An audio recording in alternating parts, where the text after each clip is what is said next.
G'day, I'm Ash, and welcome back to War Thunder. Now, I do apologise for the lack of content recently.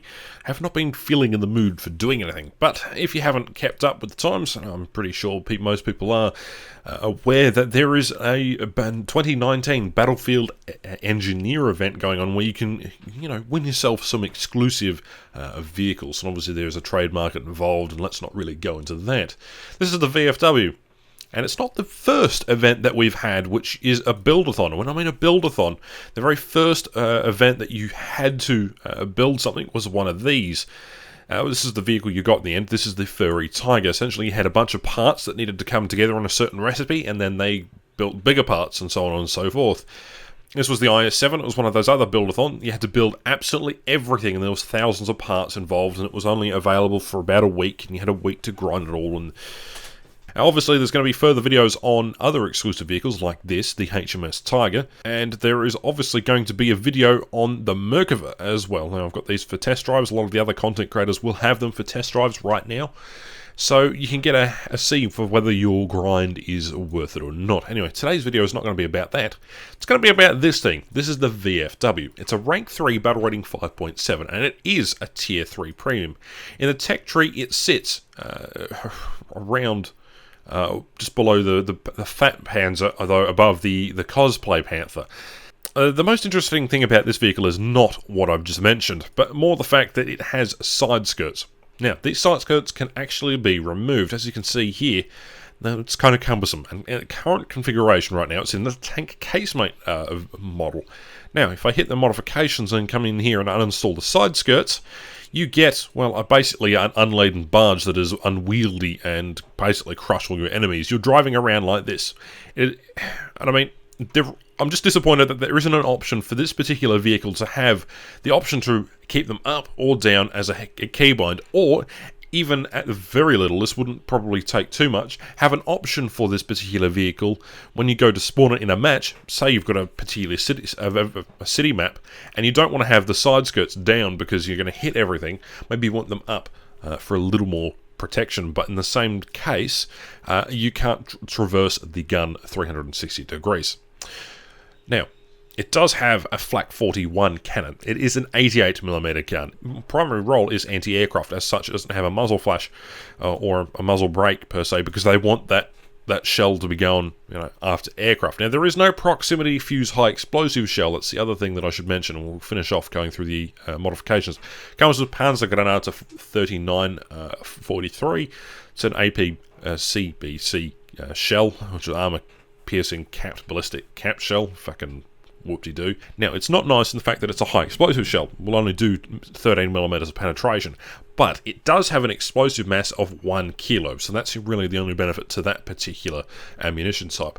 Obviously, there is the armor piercing composite rigid shell, APCR, and that's really it for the shell choices there. Standard shells, you can find these on basically any of the other vehicles as well, but that's really it. Oh, and apart from that, it's a premium vehicle as well. Right, armor. Armor is lackluster.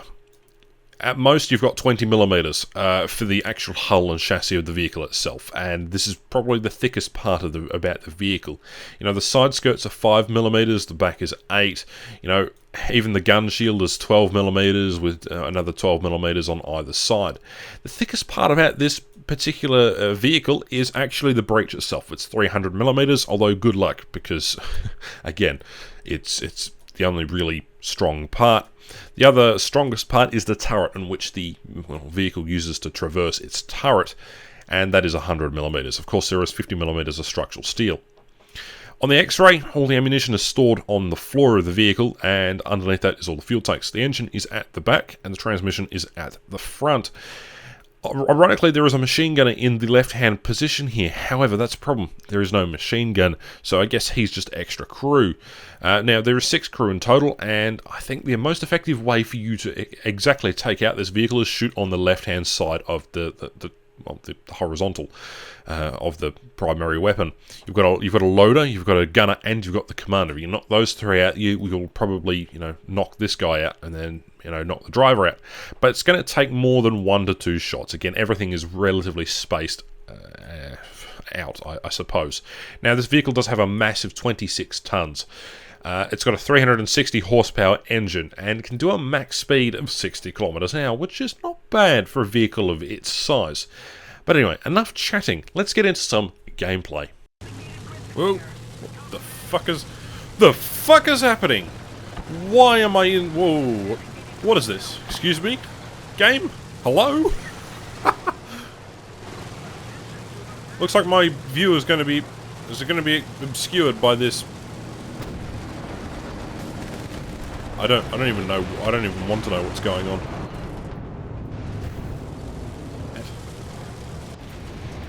What was that just shot?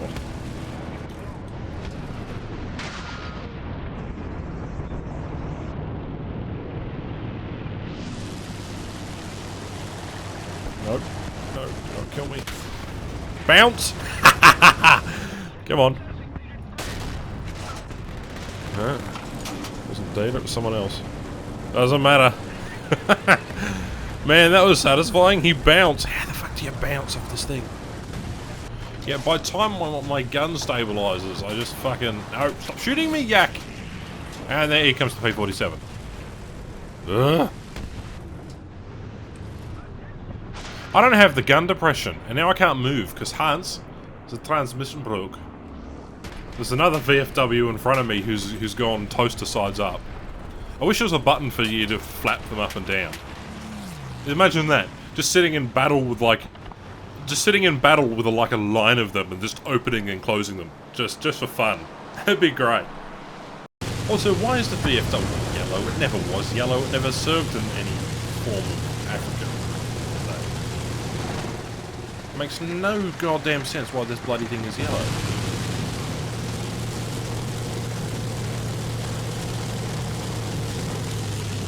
What? I'm stuck. Oh my god, Vietnam has the worst collision models.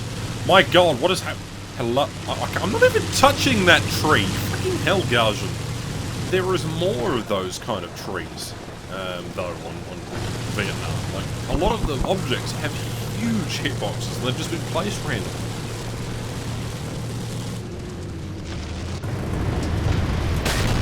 Got one.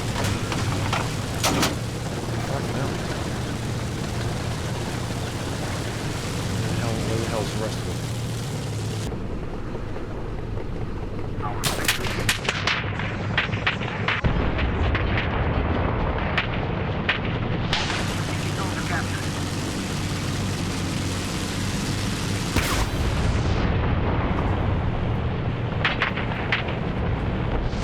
Come on, get the gun down, get the gun down! No! Got no gun depression! What is this? Ah! Oh, come on, spin around, and fire! Yes! Fantastic. Alright, let's watch for his adversaries.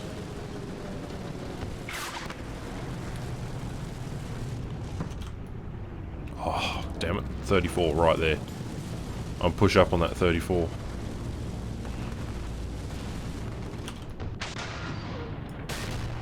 I got a hit, knocked out his track. Reloading. Come on. He's gonna get me. He's gonna nail me.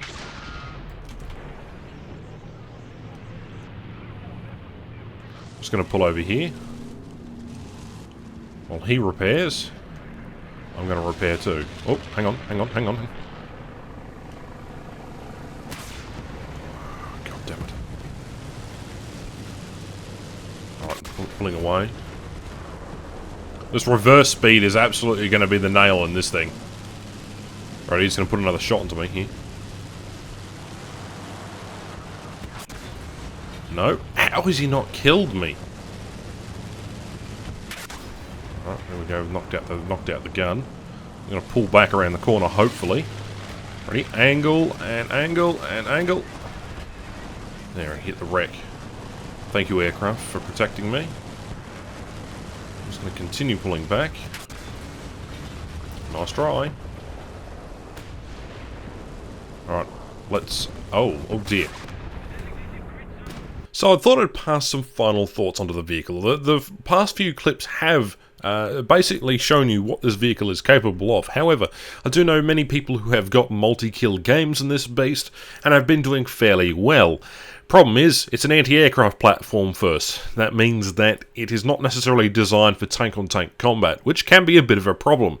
Its mobility is a little lacking, and while impressive that it can actually move around 30 kilometers an hour on flat ground, it struggles to get the revs up enough to even get going in the first place. Its turn rate is incredibly slow, and its reload rate, while fantastic, you've got to admit that this vehicle is just a massive target for you to shoot at. Overall, it's not too bad. I'm enjoying it, but I'm not entirely so sure. It just seems like a bit of a meme. Anyway, lads, thank you very much for watching today's video. Let me know what you thought of it, and if you like this vehicle or not. I've heard many people have had interesting fun and success in it. I certainly haven't been one to have any success in the vehicle, as it's too big a target to actually be useful. Anyway, thank you very much for watching. My name's Ash, and I'll catch you in the next one.